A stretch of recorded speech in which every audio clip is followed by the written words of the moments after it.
webinars which we are having during this pandemic. This webinar series is focused on the national security vertical. And for that today, the session will be chaired by none other than by our chairman, Dr. Arvind Virmani. Dr. Arvind Virmani is an expert in microeconomic policy, finance, international trade, and he has been with the government of India for many years and reached the helm at being the chief economic advisor at the Ministry of Finance, and also he has been a part of the Planning Commission. Sir has also been in the International Monetary Fund, Washington DC, as the executive director for India, Bangladesh, Sri Lanka, and Bhutan. Over to Dr. Virmani, who will be chairing the session today, and just few instructions for all the participants who have joined us. We'll be having Q&A at the end. All those who are wanting to ask any questions to Professor Rakesh Datta, who joins us from Chandigarh, Punjab University, Chandigarh, can type your questions in the chat box, and then we'll have some time for Q&A. So over to EGROW Chairman, Professor Dr. Arvind Virmani, to start the proceedings of the day. Let me start by welcoming Professor Datta.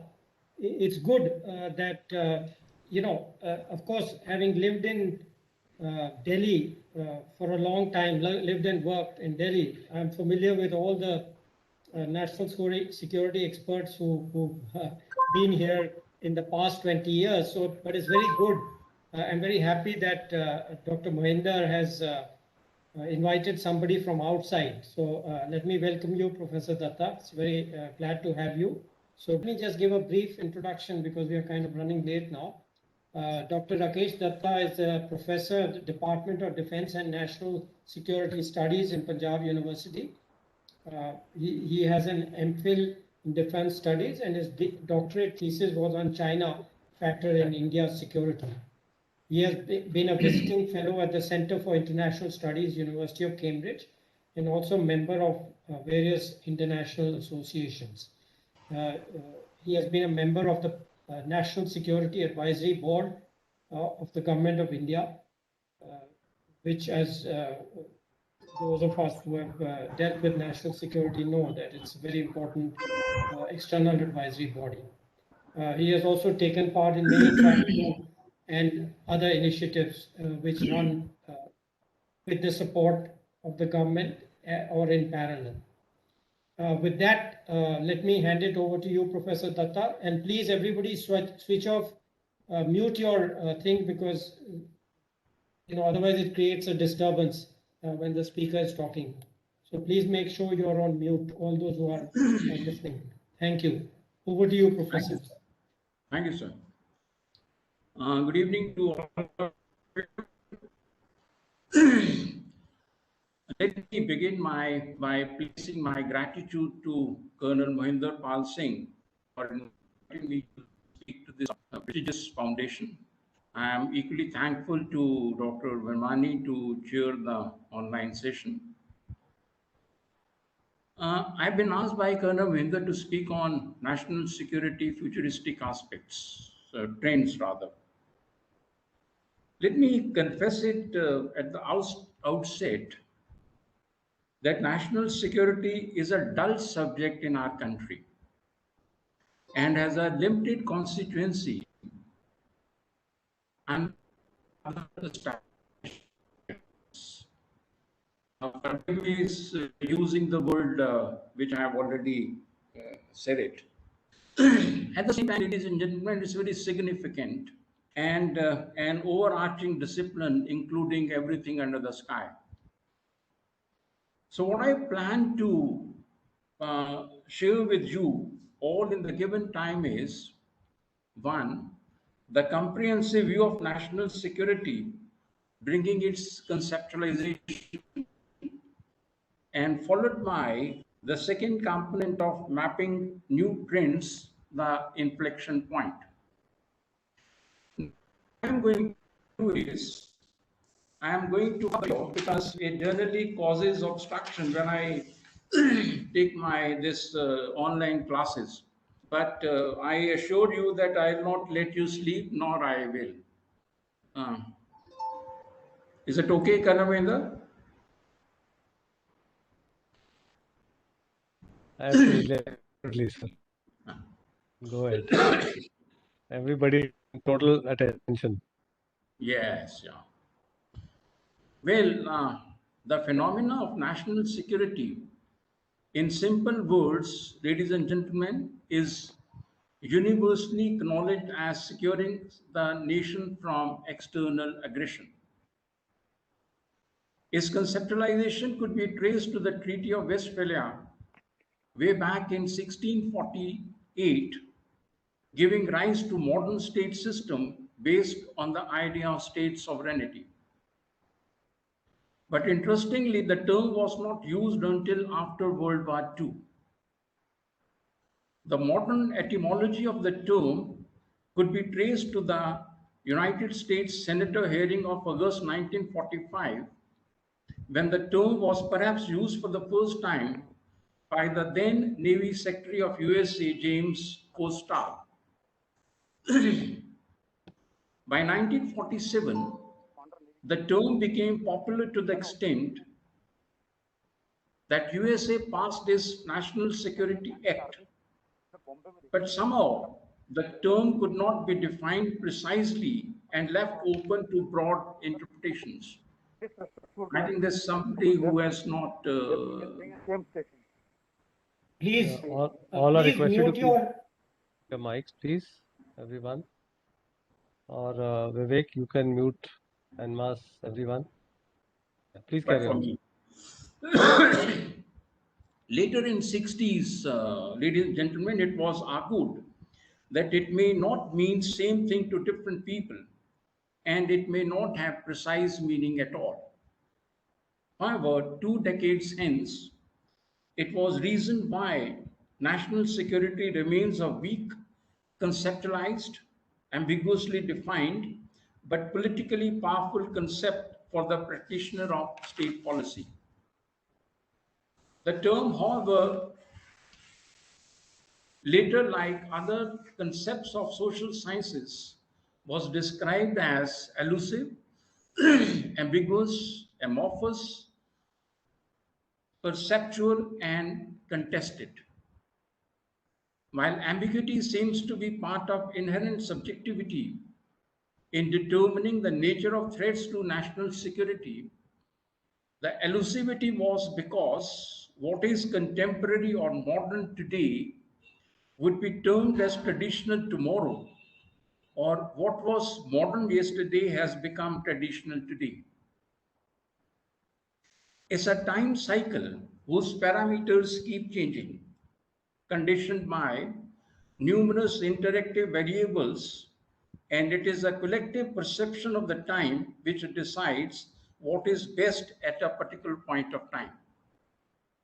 And it is exactly the case with national security. For instance, according to Robert McNamara, in his discourse on the sense of security, had said, it's not military hardware, though it may include it. Security is not military force, though it may involve it. Security is not traditional military activity, though it may encompass it. Security is development, and without development, there cannot be any security.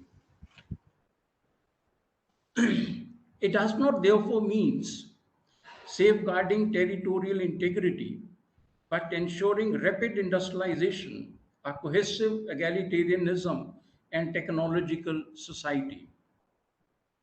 It also includes national independence, strategic autonomy, and leadership as the core components. The US national security strategy identified 9 areas, including foreign policy and security issues, commercial priorities like pursuit of globalization, opening overseas markets through FTAs to provide new opportunities to American farmers and workers, as well as health and environment issues. It thus comprises every action by which a society seeks to assure its survival or realize its aspiration internationally. significantly, Kautilya, our own strategic thinker way back in 4th century BC, wrote in Earth Shastra 4 types of different security concerns. This includes a threat from external origin and internal abatement, internal threat and external abatement, external threat and external abatement, and internal threat and internal abatement. Why then, ladies and gentlemen, we talk about new conceptualization of security in terms of futuristic trends? What changes have prompted to rethink about the security paradigm of yesteryears? Does it mean the basic parameters in the context of which we defined security earlier no longer exist? The current time has certainly presented an entirely new canvas for security. It has different kinds of interests at play with different actors and interest groups, which are making the security concept of 20th century irrelevant to a great extent. The forces we have to fight have changed. The tools and techniques with which we can fight effectively are new. The players are new, and so are their attitudes. All these are in permanent changeable state and unpredictable. Things changes in nanoseconds, not in days and months. The very scale of Meyer has changed, and the measures by which one defines victory or defeat has changed. It's no longer only that we are fighting on Himalayan borders, but more within, which is dynamic and unpredictable. So, drawing fundamentals on futuristic trends, there are basic elements to be brought in for the new narrative, as it involves the question of what and whose interest one is protecting.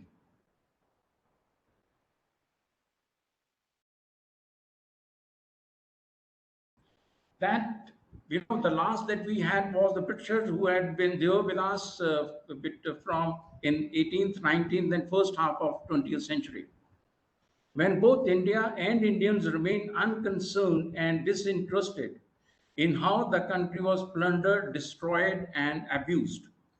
There was no awakening. There seemed to be no pan-Indian perception of external threats and no organized strategic response. We saw of releasing our security to the public and follow a rigid policy of allowing only traditional players like military, intelligence agencies, and to some extent the police in execution of national security strategy, that too guardedly. In fact, this lack of perception of common culture and common threat forms the basis of new transformation sought in futuristic trends as a part of national security.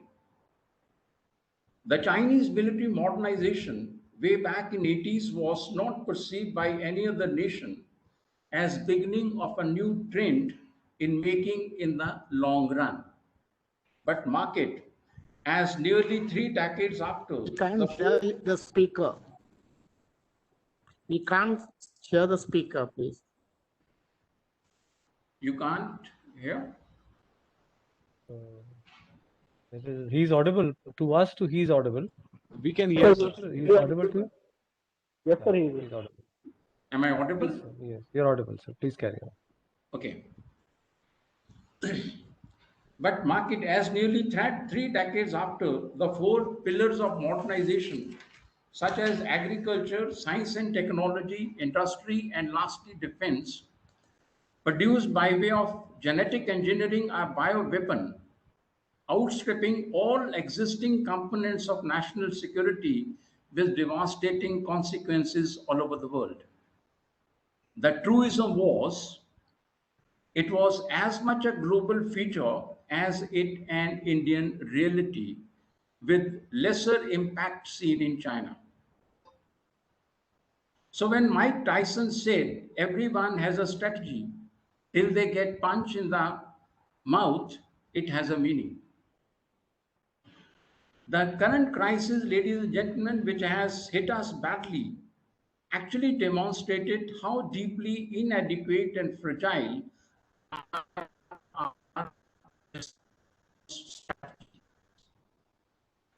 those rarely ever are able to survive the first knock.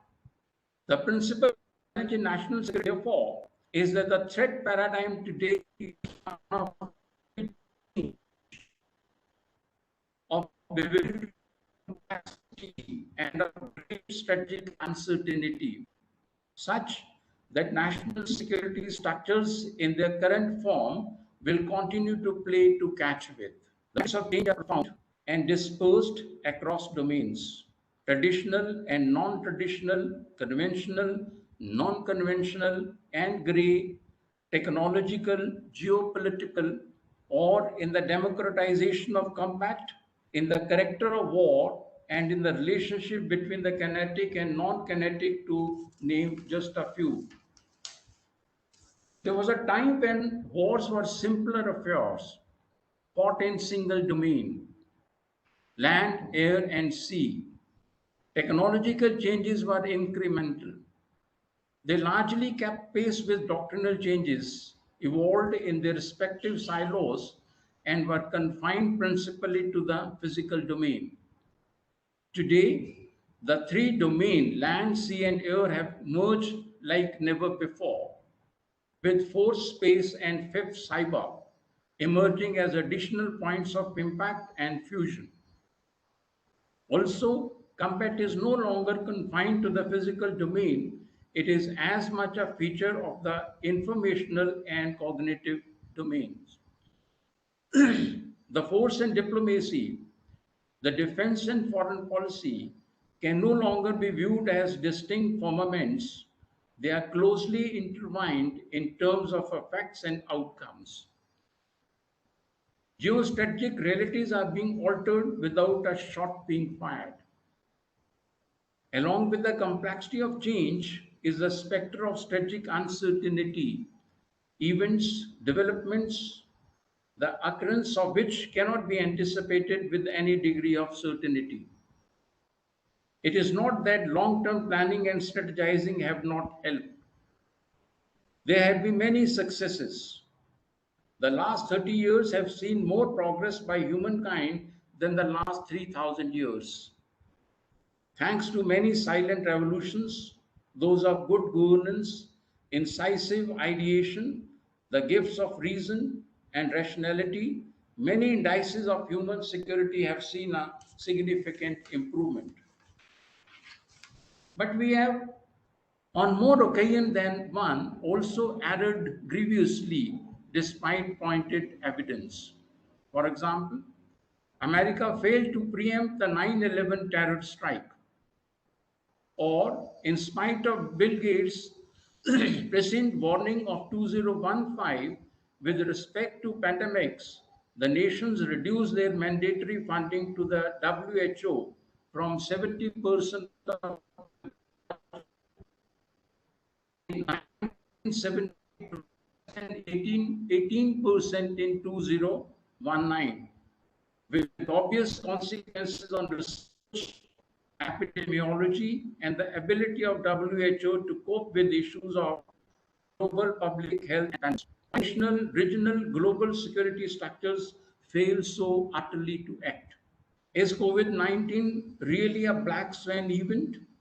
Or is it something the world egged on unwittingly by weakening the sheath of multilateralism and rending institutions of global health and governance sterile? The ongoing devastating pandemic, ladies and gentlemen, has spurred us to revisit our very view and sense of national security. There are a number of issues that are bothering us. Health security. More people have died in the pandemic than those that laid down their lives in all conflicts since World War I. Or unfortunate deaths in India in a day exceeded those killed in action in the entire Kargil conflict. There have been food security challenges. The interdependence of technology and global supply chain has been emphasized. The value of techno alliance has been driven home. The politics of international vaccine flows or the brutal geopolitics emanating from the pandemic, and how, driven by the global pandemics, the global GDP shrank by 4.4%, while global military spending went up by 2.6%, touching $2 trillion in 2020. The USA and China are in a competitive spending spree. NATO is finally committing 2% of its GDP to defense. UK is wading into South China Sea with the biggest fleet to leave British shores in decades. So there is a lot happening in the domain of national security. Newer issues now agitate the global mind space, ladies and gentlemen, and in this regard, coming to strategic military future, it is characterized by two mega challenges and three subterranean themes in the strategic playbook. The two mega challenges are the technology boom around artificial intelligence and the impending Sino-American geopolitical context, while the subterranean themes are: one, the growing salience of non-contact warfare and the era of what may be described as competitive peace; two, the complexity of what in military parlance has come to be known as multi-domain challenge; and three, the growing role of the military in what may be described as non-traditional. Is okay? Is okay? Please carry on, sir. Non-traditional threats and opportunities like pandemic, climate change, and endeavors like the blue economy and clean technology. Coming to technology boom and artificial intelligence. The impact of technologies on military affairs in the recent time has been profoundly disruptive and is making unequals in combat equal. For instance, September 2019 Armco airstrikes, the fascinating drone missile combo that penetrated the most sophisticated air defense system of the world, and the air defense of the US Fifth Fleet to strike with 95% accuracy, saw remarkable precisionary in air power at fractional cost. Technology is altering the character of warfare. It is impacting the combined arms balance and is therefore increasingly becoming a core combat capability and a key principle of war. In the future, artificial intelligence is an umbrella term encompassing quantum computing, blockchain, nanotechnology, robotics, aerospace, 5Gs, military, IoTs, all of that. Artificial intelligence will not only be the modern holy grail of technology, but its implication will be even more far reaching on the nature of geopolitics and geostrategies. For instance, it is said that artificial intelligence will create new digital colonies and satellite states, new winners and losers in the strategic competition, new power centers, and new haves and have nots. By way of impact and influence, it will exceed the Industrial Revolution by several orders of magnitude. Artificial intelligence will also transform war fighting, the matrix of combat capacities and capacity building, principally by compressing OODA cycles to digital time frame, thereby putting combat responses beyond the pale of human reaction. For example, responses to incoming missiles at Mach 6 and Mach 7 speeds cannot be by human decision making. They will have to be at machine learning. Artificial intelligence will make decisions faster and of far greater equality than military leaders. So central is technology to the geostrategic calculus of major parts. China development there is a whole of nations exercise which is a civil military fusion. The collective scientists, soldiers, technologists, young entrepreneurs, corporate, interns, dreamers, and startups as also a global hunt for talent and unprecedented initiative in risk-taking and innovation. The $10 billion joint enterprise defense infrastructure cloud contract of the US Department of Defense is not with DARPA, but Microsoft, that is Defense Advanced Research Project Agency. Further, the US Future Commands has signed MOUs with 300 top colleges and universities to propel cutting-edge research and development in defense.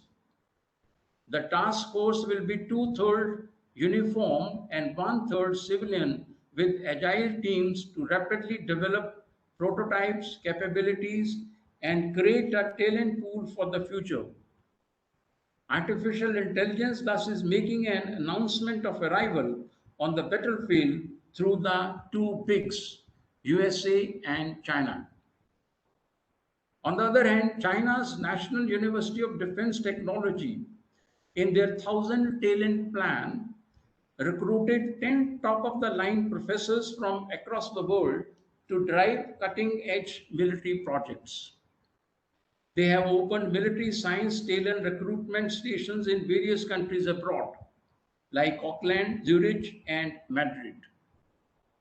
PLA set up defense laboratories in 160 universities across China. Thus, artificial intelligence is poised to transform all aspects of military affairs. In all matrix of war fighting, artificial intelligence applications will help militaries prepare, sense, and understand, decide, and execute, and more artificial intelligence system will create options for commanders and help create battle networks connecting systems across all domains. It will transform procurement and design hardware. Now, intelligence against algorithm. The source of battlefield will shift from traditional factors like force size, lethality of armaments, and platform capacities to facets like superior data collection and assimilation, connectivity, computing power, algorithms, and system security. No military segment or sphere will escape the transformative impact of artificial intelligence. We need to self-correct and rapidly so. Look at our long-term integrated perspective plan. It is all about bricks and mortars. Very little about investment in algorithms and computing power. We still operate at human and not machine speed. How do we change gear? Artificial intelligence requires profound adjustments in adopting national security business practices, organizational cultures, and mindset. National security innovation in the absence of an impetus like a major war or terrorist attack will require very strong leadership to effect change, not an easy proposition. However, given the scenario, ladies and gentlemen, Indian armed forces are only discovering arrival of artificial intelligence. India, with its talent pool and potential, must get into the act. Otherwise, we might be fighting a battle in a preconceived manner. When our adversaries are attacking us through different domains using the disruptive power of artificial intelligence. Henry Kissinger expounded the classical dilemma in statecraft and challenges like that when the scope for action is greatest, the knowledge and skill sets on which you can base this action is always at a minimum. When your knowledge is greatest, the scope for action has often disappeared. So the time to embrace artificial intelligence with wisdom and dispatch is now. Turning on to digital warfighting. Ladies and gentlemen, propelled by the creation of Chief of Defense Staff Office and Department of Military Affairs, the integrated theater commands are well on their way to fructification. In setting them up, we must be careful not to recreate industrial era efficiencies, but reimagine and recreate the integrated theater commands as digital entities in terms of capacities and functional efficiencies. We need to take note of the fact that the impact of disruptive technologies making warfighting digital, embellishing the truism that the sophistication of software is perhaps becoming more salient than merely the volume of hardware. In terms of networks, protocols, warfighting's philosophies,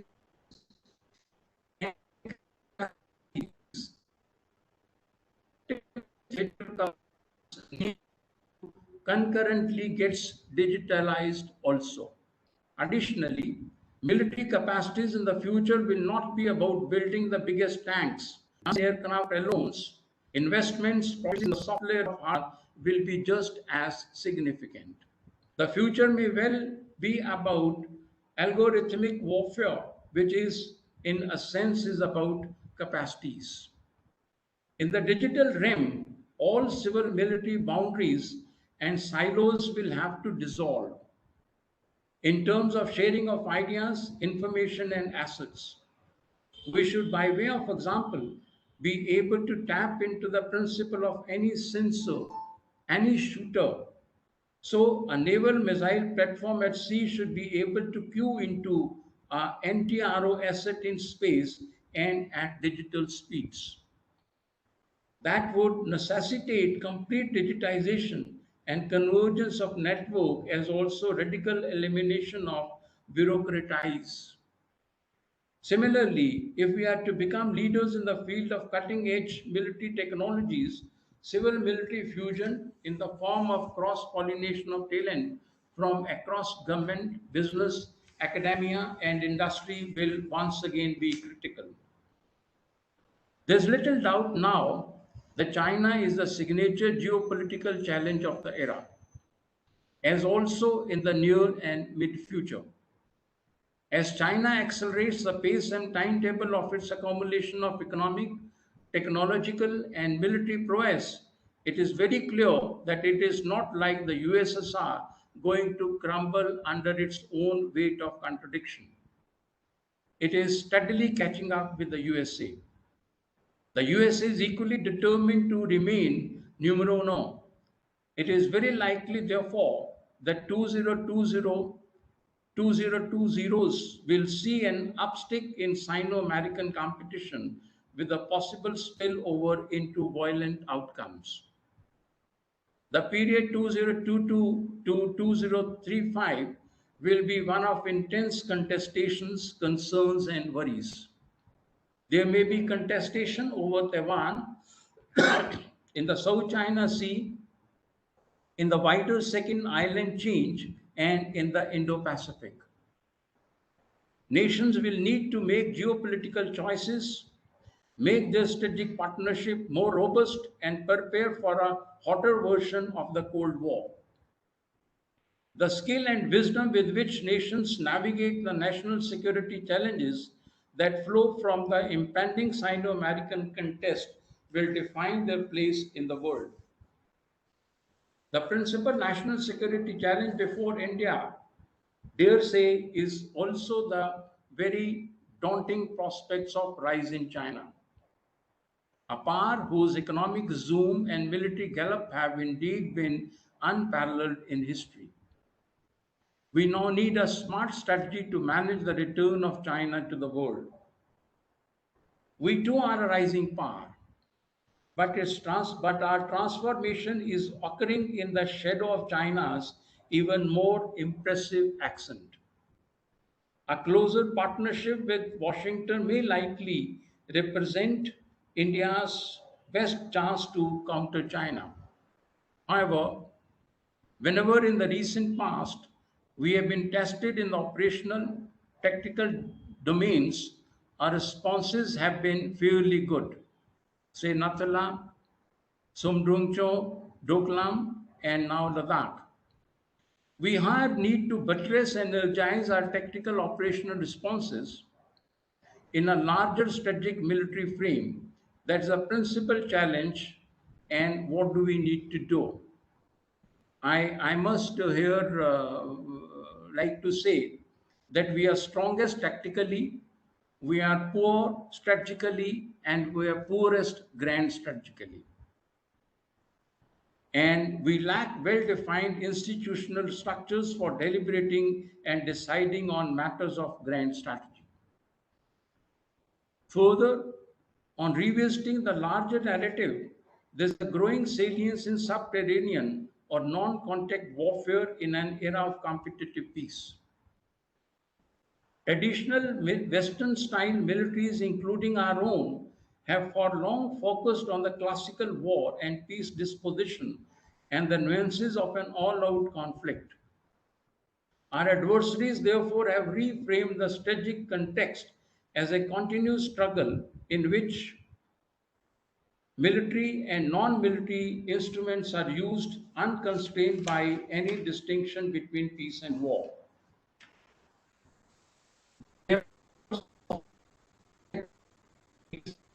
And tactics have outpaced the evolution of international law to avoid their action being classified as conflict, and are pursuing their strategic objectives through proficiency in the sub-threshold space. For instance, the operations of the Chinese Coast Guard with fish and the PLS Navy as also the strategic support force are classical example of such pursuits with nations of Southeast Asia. In our case, using Pakistan as a conduit is also equally much pronounced.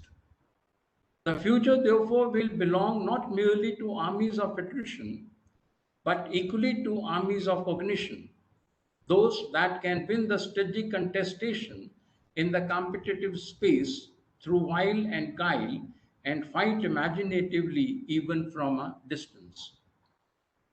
In this regimen of war fightings, punctuated largely by strategic cunning and ambiguity, armies will seek to attain combat superiority and alter geostrategic realities, often without firing a shot, true to what Sun Tzu had said, that the acme of skill is without winning without fighting. Ladies and gentlemen, as the probability of an all-out war recedes, I emphasize recedes, it is not to rule out the probability. The competencies in competition as also all-out conflict. As are reasonably arrayed when it comes to the litter, we shall have to gear up significantly for the former, that is the competition. We'll need to learn to operate seamlessly in this continuum from competition all the way to war fighting. We will need to shed the classical war and peace disposition and enhance cross-governmental fusion in order to win aggressively in the competitive space. We are getting more and more adept in the game. In the years and decades to come, proficiencies in the traditional domains will of course remain critical, but they shall no longer suffice.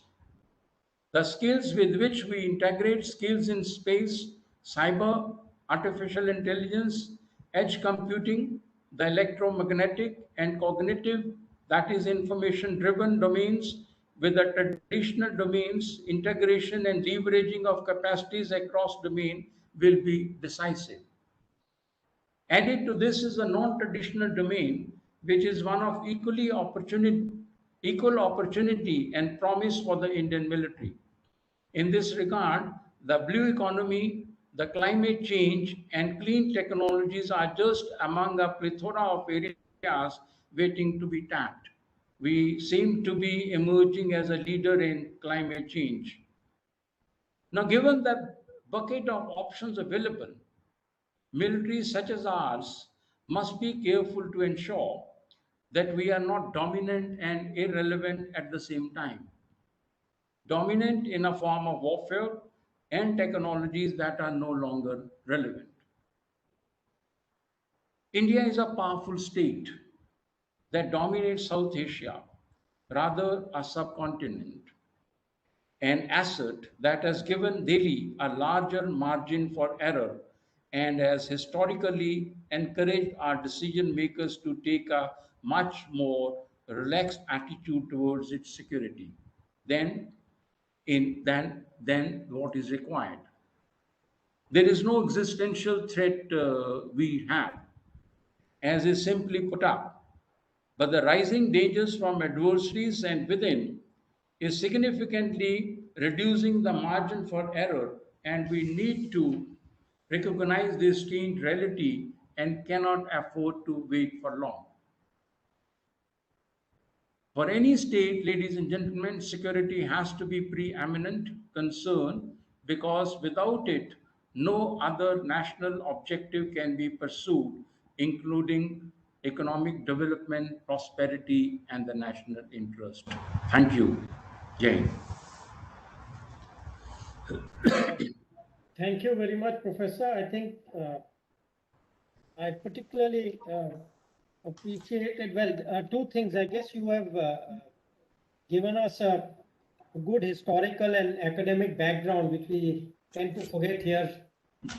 We get carried away by all kinds of things. But yeah, I think that is very useful as a starting. So given that you're one of the first speakers in this part of the series, that is very useful. And of course, your exposition of two things which are, well, one is of course technology, where you've given us a good understanding. And secondly, of the continuum. I think this is something I have been worried about for a long time, that somehow our military seems to have got too stuck in certain ways of doing things and therefore of thinking.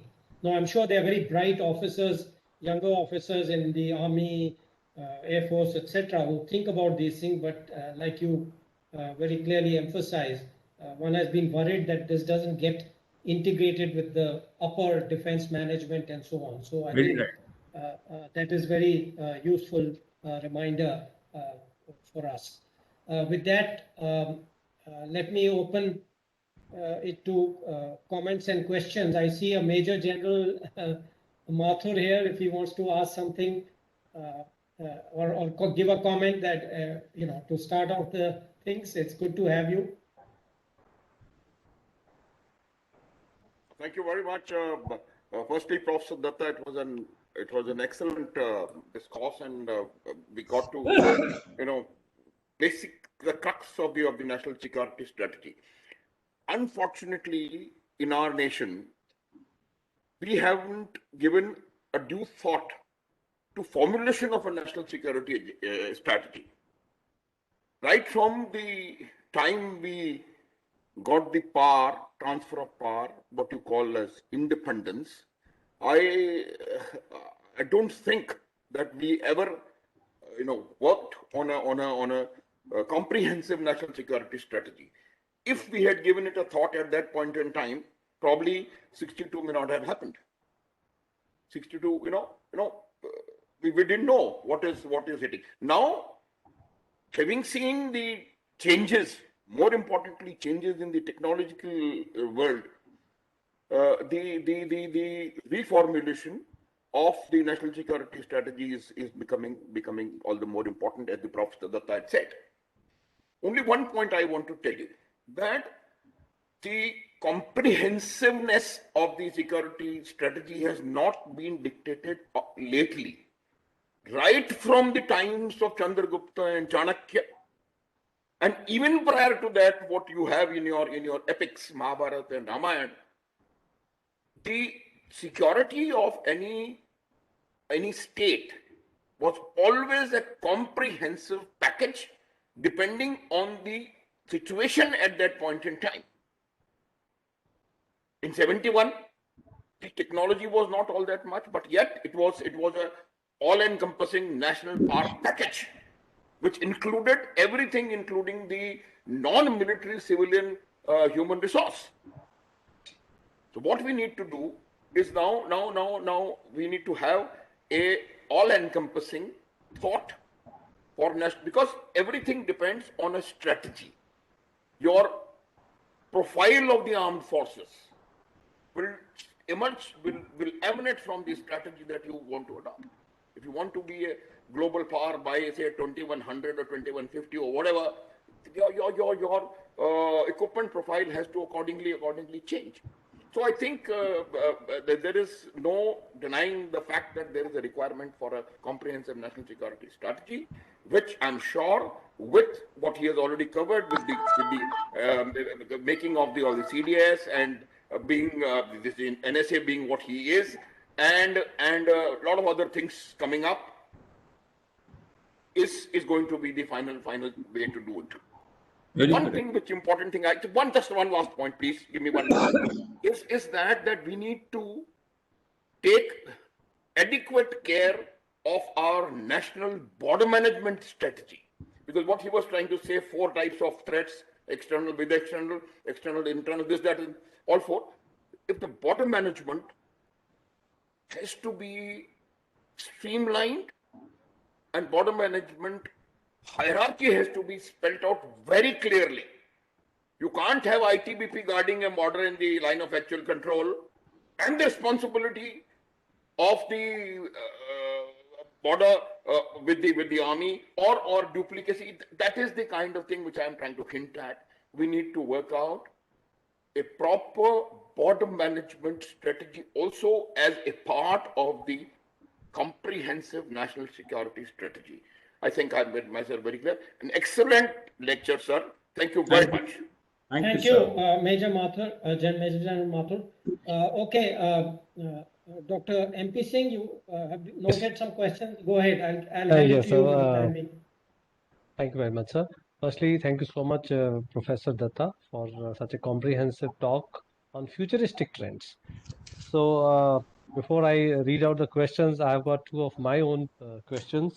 One, of course, is sir, related to the border security. From what it appears, the future, when you talk of non-contact warfare, I think the border security goes to a little backdrop, because what is visible, we may not have border confrontations.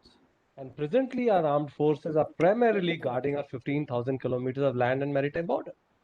Probably there has to be a paradigm shift, that if this is not going to be the battlefield, if the borders and the mountains are not going to be a battlefield, and the battlefield is going to the 4th and 5th dimension of warfare, then probably we have to think in terms of having armed forces to focus on the 4th and the 5th dimension, which presently I don't think we are moving in that direction. You brought it up. So if armed forces are primarily going to focus on guarding our borders, then who is going to give us the security of human security, what you mentioned, sir, food security, health security? I think we will have to probably change the way we are guarding the nation. So hence the coming to the policy for the future, 20 or 30 years from now, where the nations like Israel or China are moving, we may also need to have a change as far as the weaponry is concerned. Probably the traditional weapons may no longer be of much use. So that was my first comment, sir. You may like to comment on that. And secondly, probably this would also entail a change in the human resource policy of the defense forces. Probably we are going to need much more professionals in terms of the 4th and 5th dimensions, which may not be possible from our homegrown the cadre at the moment. So probably we also, to dovetail the national security paradigm in an overall sense, we also need to think in terms of our HR policies now to be able to bring out any change a decade from today. So these are the two. I think we've lost on Professor Datta again. Just a minute. Yes, sir. I got a call from you. So you'll have to log in again, I think, sir. Oh my God. Oh, I think I'll just speak to the chairman. In that case, we may have to see soon. Okay, Yeah. good. Sir, what has happened is there has been a power cut and power failure. Oh, See that, okay. and that has also, I think, disconnected him from the net. I think he was on the 3G or 4G Okay. net. So is it Well, if possible there to are, join from mobile or something for the time being? Because there are a lot of questions. You can try. Yeah, yeah. Right. Okay, okay. Just try, sir. In case it is not possible, then we'll probably MP, can I try from mobile. Yeah, can I talk to you? See, the yes, point is yes. that paradigm shift which you are trying to hint at is already underway. Is already underway, and that shift has to come into not only the military minds, but also every single agency involved with the national security, and that national security includes the financial security, includes the agricultural security, includes the food security. That is why it is a comprehensive approach at the level of the government of India, and that is how it has to take shape. It has to take a shape of a document, oh, and right. then Okay. things have to work Yeah. on that. Right, right. Okay, Absolutely. okay. Thank you. So is he able to join by Sir, he cell? just confirming. Yeah, he's trying to do that. We'll just wait for 2-3 minutes, probably. Otherwise, Can we'll you have read to. out some of the questions? Maybe we Yes, can, yes. the two of Yeah, us can answer while we are waiting if right. there is Yeah, something yeah. I'll just do relevant that, to sir. us. Yeah. So we'll start from the Ask top. So the orally. first question. Can we ask orally? Yeah, Pakistan. Just a minute. Let me read out to the chairman. In case chairman feels, he will surely invite you to ask only. So first Yeah, question we is are about going to, Pakistan. right, right. Pakistan developing MIRV technology and China encircling us in building ports and bases. How can India tackle these two emerging security threats in future? So this is Actually, a question which is there I in think it's, everybody's mind, sir. yeah, I think it's a bad Every forum. idea. I withdraw my suggestion. I mean, it's better if professor can answer because we have not really spoken. So it's, He's calling up, sir. He's calling up. yeah. Let me see, take his call. If he's able to join, we'll just see. There are some other questions in the meantime. I will read them out, sir.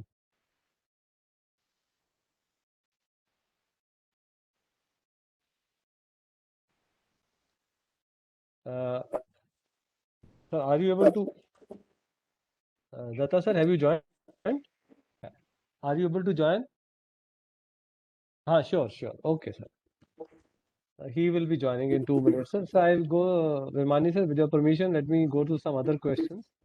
The student who joined, she's asking, as a nation, we are concerned about external threats from countries inimical to our country, but at the same time, we are witnessing weakening of our federal structure and rise of non-conventional threats to national security.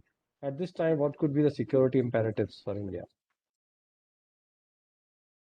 So should we wait for Rakesh, sir? He's coming back, I think. Let him take on, sir. You are right. Virmani, sir, you are muted, sir. Yeah. So the Virmani, sir, first you are. question for him would be a more general one. We can generalize some of the questions. I don't think we have the time or the connectivity to go specific questions. So maybe he can comment on the threats from Pakistan and China and what he thinks of that. Just ask him the general question. Let's have his views. And then one question probably he's asked by holistic view of India's security interest, territorial, food, employment, which actually I think Yeah. Mathur summarized it very well. I think that's already been That's already addressed. been that has been Because addressed. we have all the economic sessions in any case, which we discuss pandemic and all these. So in this first session, we prefer to get a view on the, what is conventionally called national security and how that has to be integrated with other aspects, including maybe So the probably, civilian. Virmani sir, this last question which this Harsh has asked is something which maybe you can also comment, sir. You also have been working in this field of national security. He talks of socio-technological changes. He's talking, keeping in view what are the socio-technological changes and how do we mitigate the threats of these to, more or less, how do we handle these issues? Well, the professor has already outlined the four, and Major General has repeated. Obviously, internal strength is also important, but we can ask. So there are 2-3 questions we can ask Professor if he comes online. Yeah, this we can keep for him, sir. And the last one, address security, national security. Cyber attack and IT Act. Yes, that is already mentioned, Harsh, in detail. That yeah, we need a big cyber policy. Our defense forces have to get enmeshed in our overall cyber policy. So this and General Mathur has also highlighted that we have started moving in that direction. There's no doubt, but I think, sir, the progress is a little tardy. And what I was trying to hint in my question was that we probably need professionals to help us out in this. We so far have been, keeping ourselves confined to our own cadre, but probably in terms of getting expertise and professional help, I feel we must Absolutely. open up Absolutely. and take the highest level of professionals. If you have to compete and thwart the Chinese and other people, their hegemonic designs, because their hegemonic designs are, I feel, not only in terms of border. Now with this pandemic, the big doubt and the big question has come that what is really going to be the future of our securities. Like the professor also highlighted that one day death during the pandemic was more than the complete number of deaths in Kargil war. So that aspect does need to be focused on. I guess the other question which follows from his talk was he mentioned the USA and its role. Yes. Maybe we can ask him to I elaborate. think he's on. He's on. He's on. Yeah, Ah, there you are. he's on. Yeah. Okay, Professor, there are 2 Okay. or 3 questions. Let me just repeat them. One follows actually from your talk. You mentioned the role of USA, especially in the context of the technological advances. One is how do you see that? What can we do with the US, India and US? Second one, generally people are interested in your views on China the encircling Pakistan and threat. China, sir. Well, generally threat from Pakistan and China, and how you view it, and what approach we may adopt, if you have any, whatever aspect you want to address. And I think there was a third one. What was the third? Third was on the socio-technological changes and how we are going to, and the fourth was on cyber attack and IT, which I think he has already covered. Yeah, so let's take these 2 first, if you can, if you'd like to. The mic is off. Datta sir, your mic is off. Keep the mic on. See, however, we may be close to any of these great powers, I don't think any of them is going to give us that kind of a technology which would certainly make us little sovereign on this issue. This one, two. As far as the border issue is concerned, both China and Pakistan, they are relevant to the Americans. And largely speaking, we are not that relevant to the Americans because if we, is it okay? Am I heard? Am I Yes, heard? you are being heard, sir. Yeah, you are being heard. Okay. Now, see, the thing is, where if you look at the Chinese-American kind of a trade relations, which it goes into 700 billions. And our relation with China and America is close to each other, which is close to, 70 to 75 billion, right? So there's an enormous kind of a trade link which the two countries enjoy. Now, the thing is, using us as a conduit, as far as China is concerned by the Americans, it is the same, kind of situation which at one time Pakistan also had enjoyed. We are not like Pakistan. We are not that clever like Pakistan. Pakistan knows its position. And Pakistan is again going to re-emerge as one of the important ally of the Americans. So we are, in that case, whatever that we may claim to be near to the Americans, Americans are the biggest traders on earth, and the Americans will only be trade with us so long they will have they would like to use us. And then we also don't want to be subservient to any of the parts, because we don't want to be their allies. We want to be their partners. So because the kind of an alliance which Pakistan also one time enjoyed with America, which was also offered to us by even today also, if the Americans want us to be their military ally vis-a-vis China, we would like to be rather a strategic partner than a military ally. So we have our own inhibitions. We would not like to be as strong and a kind of ally or a partner, because our own stake with China is also very important. So we don't want to take China head on. No, we want to keep China at bay to to keep our northern frontiers a little quiet. But does it also with China? No, because China at today is also shifting its South China Sea strategy to our northern borders. Because wherever they are trying to claim the areas, they are encouraging habitation there. They are making those villages with them, villages with all the kind of technological, military, social, commercial assets to stay there, those there. And it goes to the tune of around 400 villages, the northern frontiers.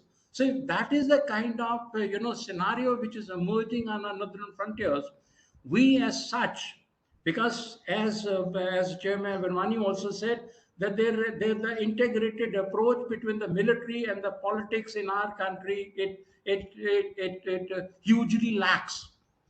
Now, when we talk of the National Security Council, which is the only strategic center that we have, officially speaking, do you know it is more by executive orders than by law?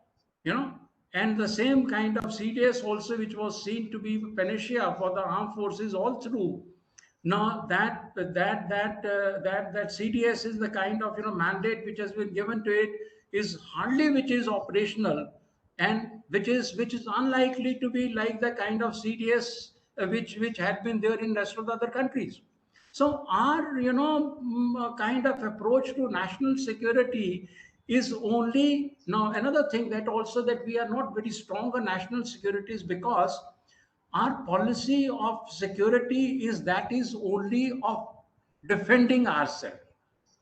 Like Pakistan has a Kashmir policy. I had a chance to be a part of the track too, and in what I saw in Islam was interesting, a Kashmir chonk. Now, how many Indians in India also know that there's a Kashmir issue problem with Pakistan? So Pakistan has a Kashmir focus on us. China has a focus on us. What is our focus on Pakistan and what is our focus on China? No. So as and when we are being, assaulted, we take the available recourse, and that is the knee jerk, and it begins and ends at there. So there is no long-term policy that we look at it. Neither we look at the short-term policy, because the short-term policy doesn't take to the long-term policy, and our long-term policy we take miss on our short-term policy. Like the Chinese, what they're doing on the borders, we started on it, and then what we got in turn was the Ladakh, assault on Ladakh.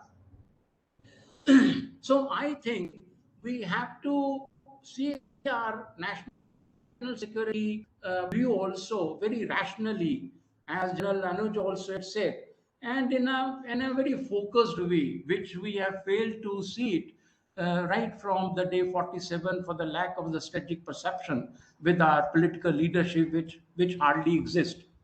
And whatever. In fact, we have also started the political leadership using national security also for the political dividends.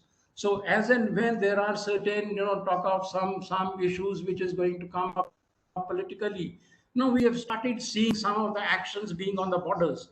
And once it is over, so are our actions on the borders also.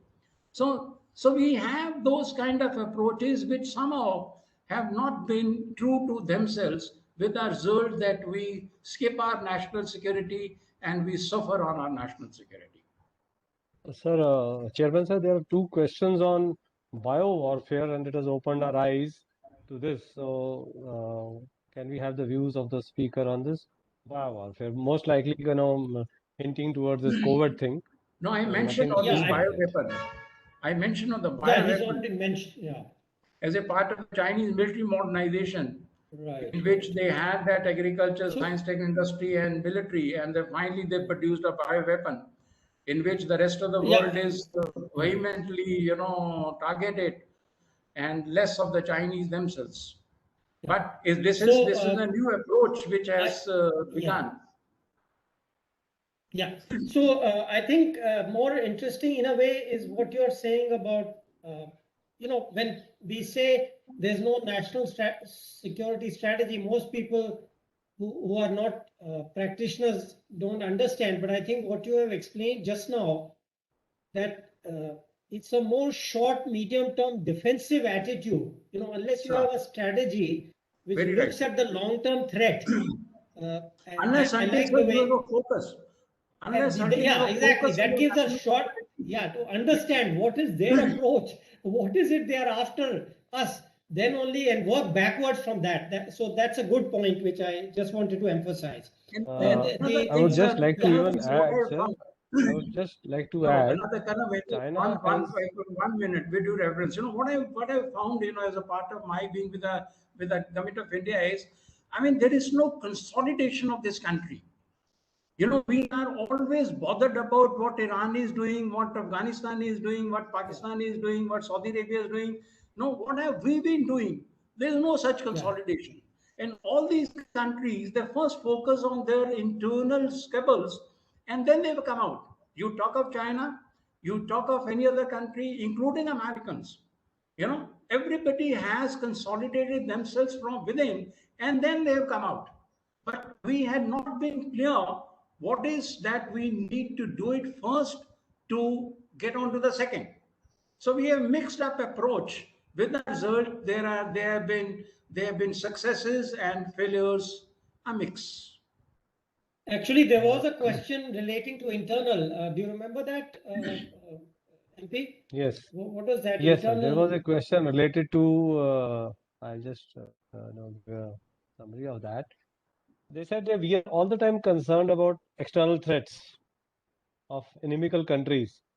At the same time, we are seeing the weakening of our own federal structure and rise of non-conventional threats for national security. This was See, the question. the thing is, now as also been brought out, you cannot sidestep one from another, right? I mean, if we look at the various internal things there in the country, if we talk of the Maoist, if we talk of the Naxals, if we talk of the terrorism, I mean, all have their extraneous angle, more or less, right? And then another thing which is somehow which goes in favor of this country is that we are a country on which we somehow, if we have consolidated ourselves, maybe we have emerged as one of the strongest country in the world. But the only thing is the lack of perception of this country, which in fact also goes in a knee-jerk fashion, has allowed everybody to jump into our system and take advantage of it. Chinese comes, take advantage, Pakistani comes, take advantage of it, and then we doesn't know whether to go after the Pakistanis or go after the Chinese, right? There is a Bangladesh, there is a Nepal, there is a, God forbid, I only wish that Bhutan doesn't come out, because the republicanism has gone into Bhutan also. There's a Sri Lanka. We are peripherally also we are weak. Regionally also we are trying to show up, but then we are weak. And the Chinese kind of assertion on us is again putting us at a kind of disadvantageous position. That the more that we succumb to the Chinese pressure, the more the Chinese will come out of it, and the more that we will dip into the framework. And see, I mean, we look at the Act East, look East and Act East policy. Look at the Southeast Asian countries. the kind of trade link that they have with China is enormous. What is where we thought that Nepal is our spearhead as far as Southeast Asian countries towards China is concerned. You know what is our trade level with Vietnam? Only 10 to 15 billion. And what is the trade level of Vietnam with China is more than 100 billion. So goes true with rest of the other countries. So if there is no trade kind of, you mentioned borders and then human resource. Let's not forget, unless until you have a strong hard power, you cannot have a hard soft power. We wanted to be a softer on our peripheral countries without including much on the hard power. Unlike China, China is a hard power as well as a soft power. And can you imagine the amount of money that the Chinese generate? I had a chance to be in China. The kind of money that they generate on tourism, which they dole out to these countries, and what do these countries they want? They want money. Chinese is giving them money, and what we are giving to these peripheral countries, we giving them assistance on the line of credit. Right? So who will go to now, right? So unless until, as part of the national security octaves, unless until we will start looking at our security in a more better way, whatever that we claim ourselves to be, I don't think we can be of any worthwhile kind of strength as far as regional. You can't you claim ourselves a tiger to China, but then I think we need to adopt more of wolf strategy to China than being a tiger to China. Okay. Any Sir, I would last like question, to, probably? Nirvani sir, Yeah. I would like to, Yeah. Is there any? just bring home one point, sir. Yeah. Go May I, sir? ahead. May I, just one point. So Yeah. regarding, there's a document, it's an official document called India Vision 2020. Sir, this document has a vision. It was created in 1998 or about 2000. It came out, and it did not have any vision. It had visions of various sectors, but no vision for the defense sectors, and no vision for the national security. See, Secondly, when 2020 came, this period of 20 years has gone. Nobody has audited that document, whether we reached our goals or we have not reached our goals. If that is how we come out with Vision Document 2035 and Vision Document 2050, it was announced by the President in October last year. So just in bringing to fore what you're trying to say and bringing to fore what Anuj sir said in terms of vision for the national security. We got to have vision. We got to have vision for national security. And then, that vision needs to be debated amongst the people at large. Like the way, NSAB first they brought out the doctrine on this nuclear, issue. And it was put to this net. And the people sent their comments on that. And later on it was turned into that kind of, policy. But as far as we don't have, let's see, we have a nuclear policy, we have an air force policy, we have a military policy, we have a naval policy, we have a cyber policy again to come about it. But we lack the mother of all policy, there's a defense policy. And what is being, in fact, when I asked them, I said, why can't we conceive a defense policy? So they said, we are comfortable with the kind of policy that we have. It serves the purpose. Because tomorrow, if they're going to have a defense policy, that, as you also said, the defense policy has to have a vision. That what are you going to achieve? In terms of defending our borders, in terms of, reaching on to our adversaries, in terms of reaching out to the friends. So what do we have? We have only the Ministry of Defense reports annually, which only talks about, some of the events which the Ministry of Defense has undertaken over the year. And that gets highlighted. So there's nothing in terms of the mother of all policy. Please, sir. I think one last question, if you would like to comment. I thought this was a cogent question because we've been talking about the lack of strategic thinking and vision or whatever, or the weakness. The question says, what is the contribution of strategic think tanks like PLAWS, IDSA, etc.? Does CDS, MOD, and other decision makers take their input seriously? I wish that they If you have any take. views. I wish, sir, if they take, but I don't think they take. See, there is no kind of strong interactive. Now you see, let me tell you. I mean, if you allow me to say it. Yeah, Now, please. I was just discussing it. I said we always talk about a very strong relationship between the academia and industry. So I, in my own career of more than 30 years, had been looking for a kind of industry which my discipline should look in for.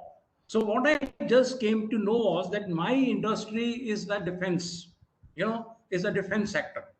So I said, like I also mentioned in my this presentation also, the kind of the relationship which the American and the Chinese they go in with, they have the universities and the colleges. Now, how many universities and colleges in our country they have a kind of program on giving projects or kind of coming on to the departments or they hardly exist. Why? Because the army would like to stay in their silos. So they think outside their cantonment, everybody is a Pakistani or a Chinese.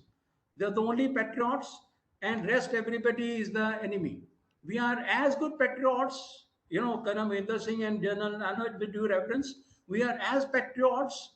I mean, we are not living in that kind of era of a British India. We are in India. We would like to contribute to the national, the defense making, the strategy. But then, yeah, I think there's a lot of secrecy. It's no, that is what I'm saying. has an obsession of secrecy. That obsession. We are obsessively obsessed with the obsession of security, sir. That is secrecy. Yeah.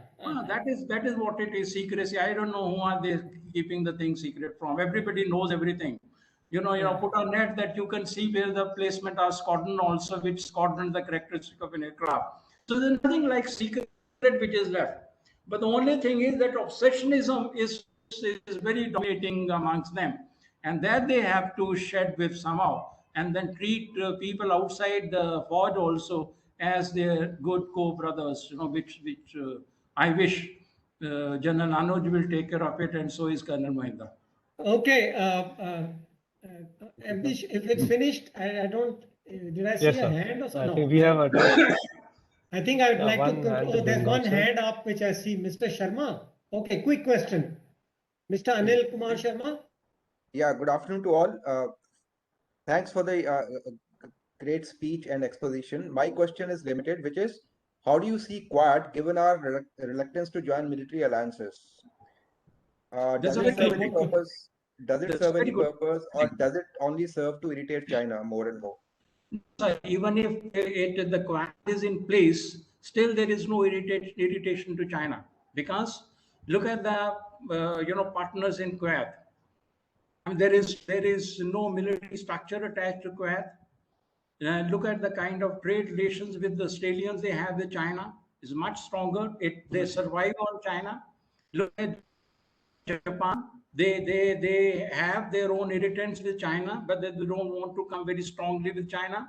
Americans, they already have the trade, and we are the partners. We think, by taking this shadow of Kuwait, we are going to confront China. I don't think the Chinese are foolish enough to understand or not understand what this structure actually or the construct actually means. It doesn't mean anything. If the Americans have raised this controversy of Asia Pacific, it was done with a clear-cut design, and the design was to use it vis-a-vis China or make India their spearhead. But in what way they're going to make it head without giving us anything on the boots of the ground, which we may also not relish. But the Chinese certainly knows the limitation of the Quad, and they're comfortable with Quad. With Quad, or there's no Quad, it is simply a thing, a design, which is a construct in making or not in making, and it exists. That's all. So does it mean in terms of alliances, India does not have many options? It's primarily for India to fend for itself? So we are having alliances goes contrary to our national, character. See, we don't want to have any of the alliance because we like to be sovereign, though we are not sovereign. But the thing is, we at least has chosen to be a strategic partner. So we are comfortable being a strategic partner, whether with Russia or whether with America or whether with Japan. But then we don't want to be an alliance. And unless until we go head along with alliance with any other country, like Pakistan, which had been doing it with Americans, no other countries will give us that kind of strategic space or strategic kind of, spot which we require to deal with our adversaries. Thank you. Virvani sir, your mic is off. Please keep the mic on. Virvani sir, your mic is off. Yeah, General Mathur wants to say, but General, very yeah. quickly, please, 1 minute. Oh, I will take only half a minute. Okay. The premise, the basis of our going in for alignments, as long as it continues to remain vote bank politics, you will not get the right alliances. It's as simple as that. Our alliances, we first look at what will be the reaction of that alliance inside, and then we try and go for. In fact, whatever little alliances we go for. Even Quad is finding lot of opposition within the nation. So we will have to de-link the national security from political compulsions. Only then we'll get to a correct national security strategy.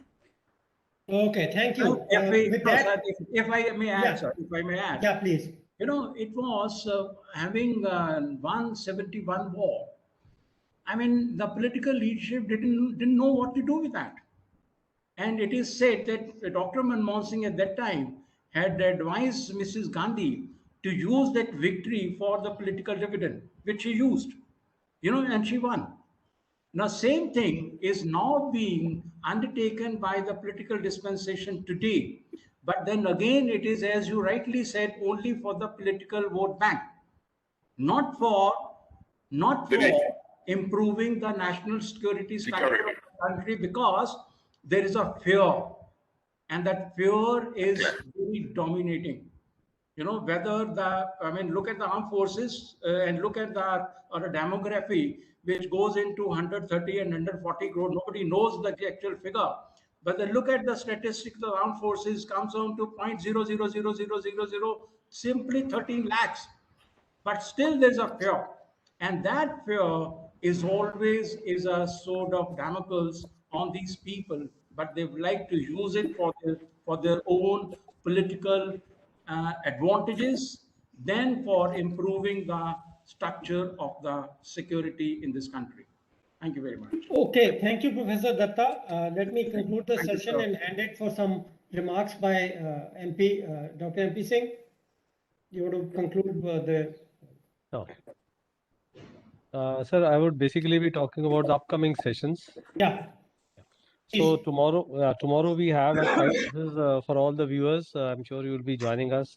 Tomorrow we have a session on informal thoughts on monetary policy by Benjamin Friedman, and he's a professor of political economy at Harvard University. After that, we are having in this month 4 more sessions. On 10th, we are having Professor Shankar and Rahul Day talk in terms of artificial intelligence. On June 11, by Shweta Saxena from United Nations.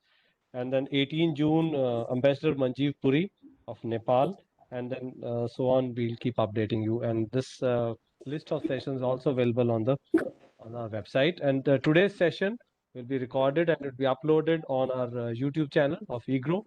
Those of you who joined in late or have missed some part of it, you are requesting in the chat column. So just for information, by tomorrow, the complete session will be there on the YouTube, so you can watch it. So over to you, sir, for your That's it. Thank you.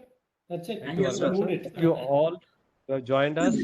Thank you all who have joined us, and thank you very much, Chairman, sir, and thanks to Professor Datta on Thank you, accepting sir. my request Thank to you. join. Thank you very much. Jai Hind. Jai Hind.